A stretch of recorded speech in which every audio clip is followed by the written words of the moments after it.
Esse vídeo faz parte de uma playlist onde eu estou comentando as medidas adotadas pelo Conselho Monetário Nacional e o Banco Central do Brasil para combater a crise econômica que nós estamos inseridos em função do coronavírus. Beleza? Esse é o segundo vídeo da nossa playlist e eu recomendo que você tenha visto o vídeo anterior, portanto eu estou deixando o izinho aqui. Sem mais delongas, vamos lá então para a primeira medida que a gente vai analisar neste vídeo, que é esta aqui, que está aparecendo na sua tela agora. Empréstimo com lastro em debêntures. Para a gente entender essa medida, a gente precisa voltar alguns passos atrás e entender a necessidade de liquidez que neste momento não só os bancos têm, mas que todas as pessoas físicas têm, todas as empresas também têm. Necessidade de liquidez basicamente é ter dinheiro em caixa, ter dinheiro disponível. Esta grana precisa estar disponível para as mais diversas necessidades. Você, pessoa física, que eventualmente não está podendo trabalhar por qualquer que seja a razão e está sem o seu salário, você precisa ter esta liquidez para que você possa ir ao mercado, comprar suas coisas e ter a sua sobrevivência garantida. Uma empresa que está com a sua operação sem funcionar em função do coronavírus, ela precisa ter liquidez para pagar funcionário, para pagar aluguel, para pagar despesas que não deixam de chegar. E é importante dizer que se uma empresa deixa de pagar esses compromissos, é ruim, claro, para aquela empresa, mas também é ruim para toda a economia. Porque se a empresa não paga o funcionário, aquele funcionário perdeu a renda, perdeu a condição de sobrevivência, porque ele não tem renda, mas também esta pessoa deixou de consumir, deixou de ir no supermercado, deixou de ir em algum lugar, que esta outra empresa também terá dificuldade de renda e que por consequência pode ter de demitir funcionários. Então, esta cadeia de quebra de contratos que a gente vai viver em função dessa crise é ruim para toda a economia. Entendendo isso, a gente vai falar sobre a necessidade de liquidez. Como a gente tem muita necessidade de liquidez, o que é de se esperar que investidores, pessoa física ou pessoa jurídica, comecem a resgatar os seus investimentos realizados aí no mercado financeiro e alguns deles, inclusive, por meio de debênture. E aí eu preciso te explicar isso. Debênture é uma modalidade de investimento onde empresas, sociedades anônimas, captam dinheiro emprestado dos investidores para financiar os seus projetos. Basicamente é isso.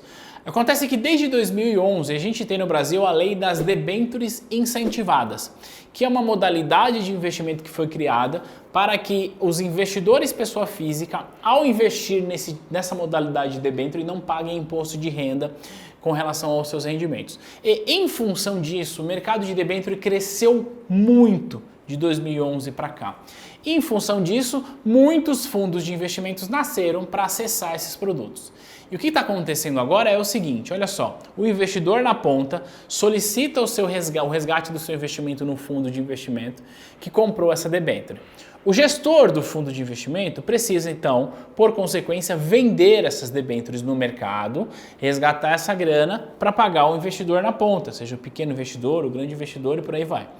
O que acontece é que, como a demanda por liquidez é muito grande, os gestores de fundos de investimentos estão tendo dificuldade de vender essas debêntures. E como eles têm dificuldade, o que a gente fala é que a gente tem uma pressão vendedora de debênture muito grande. Em outras palavras, o que eu estou dizendo é que, em função dessa pressão vendedora, o preço das debêntures no mercado tende a cair muito.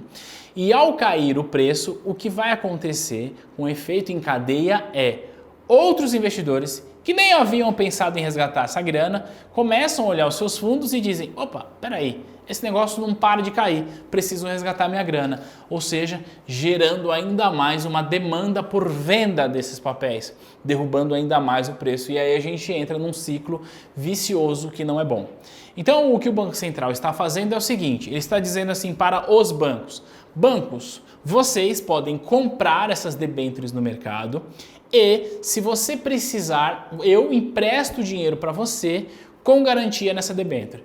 De um jeito bastante simples, o que o Banco Central está querendo dizer é o seguinte, banco, eu empresto dinheiro para você ir lá e comprar essas debêntures no mercado para equalizar o preço. que assim a gente não vai ter essa queda tão grande no preço de debêntures, que não é bom para ninguém, tá? Não é bom para o pequeno investidor, não é bom para o fundo, não é bom para o banco e não é bom para a economia, porque cai o preço, se as pessoas resgatam, a gente tem menos dinheiro na economia.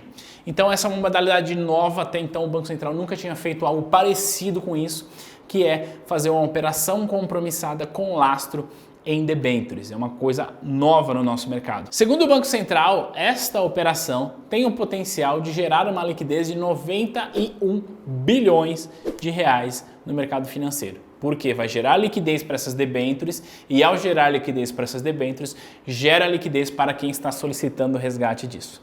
Fechado? E por falar em liquidez e investimento, eu quero discutir com você a segunda medida que nós vamos tratar nesse vídeo, que é essa que está aparecendo na sua tela, que é esta aqui. Maior possibilidade de os bancos recomprarem suas próprias letras financeiras. Deixa eu te explicar que história é essa. Olha só, letra financeira é um instrumento de captação de recursos do banco. Então, o banco vai lá, fala para o investidor, coloca o seu dinheiro aqui numa letra financeira, eu daqui um tempo te devolvo essa grana, corrigida com juros e por aí vai. Então, é um instrumento de renda fixa emitido pelos bancos, certo?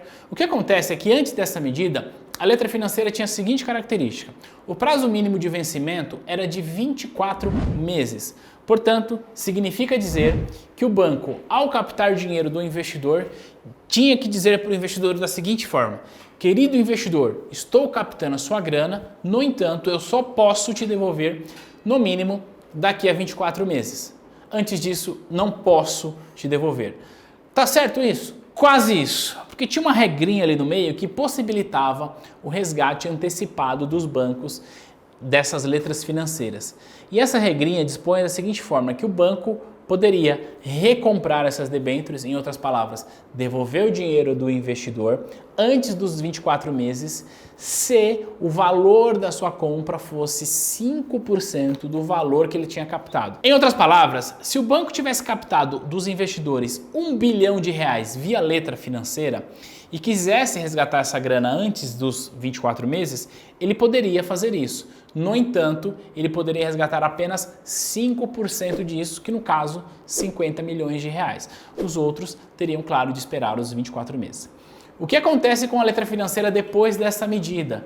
Primeira coisa que acontece é que o prazo deixa de ser de 24 meses e passa a ser de 12 meses. Em outras palavras, o que o Conselho Monetário Nacional fez é autorizar o resgate total a partir do 12º mês e não mais esperar 2 anos. E além disso, ele aumentou o percentual de recompra antecipada de 5% para 20%. O que significa dizer que se o banco ele captou 1 bilhão de reais via letra financeira, ele pode resgatar isso agora antes dos 12 meses, não mais 24, e limitado a 20%. Portanto, ele pode resgatar antecipadamente 200 milhões de reais, o que na prática significa devolver dinheiro para os investidores, ou seja, o banco tinha essa grana porque ele tinha captado do investidor, agora ele vai devolver dinheiro para o investidor. Aqui nesta operação não entra nenhum tipo de incentivo do Banco Central, de dinheiro do Banco Central, absolutamente nada. É só o Banco Central falando assim, olha banco, você está com dinheiro, o seu cliente está te pedindo dinheiro, você agora pode devolver esse dinheiro obedecendo essas regras. Fechado?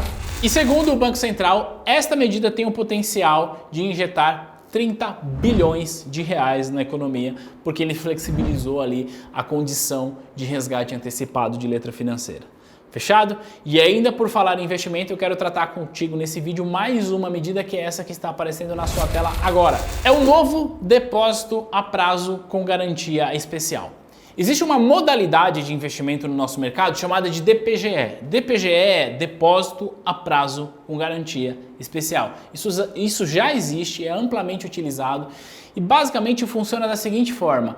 Este é um produto que conta com a garantia do FGC de até 20 milhões de reais por CPF ou CNPJ. Então, se o investidor compra esse título, em outras palavras, se ele investe em uma DPGE, ele pode investir mais do que 250 mil, que é a cobertura tradicional do FGC, ele pode investir até 20 milhões que ele está coberto pelo FGC. E como é que funciona basicamente esse produto?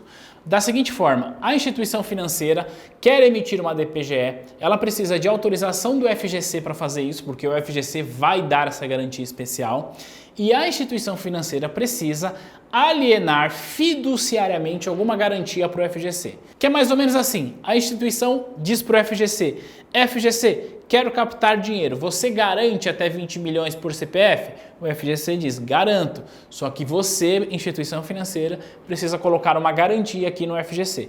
Caso a instituição quebra, o FGC executa a garantia e paga o investidor em uma cobertura de, como eu disse, até 20 milhões de reais por CPF ou CNPJ, que é, se você conhece o FGC, uma cobertura muito maior do que a cobertura tradicional de 250 mil.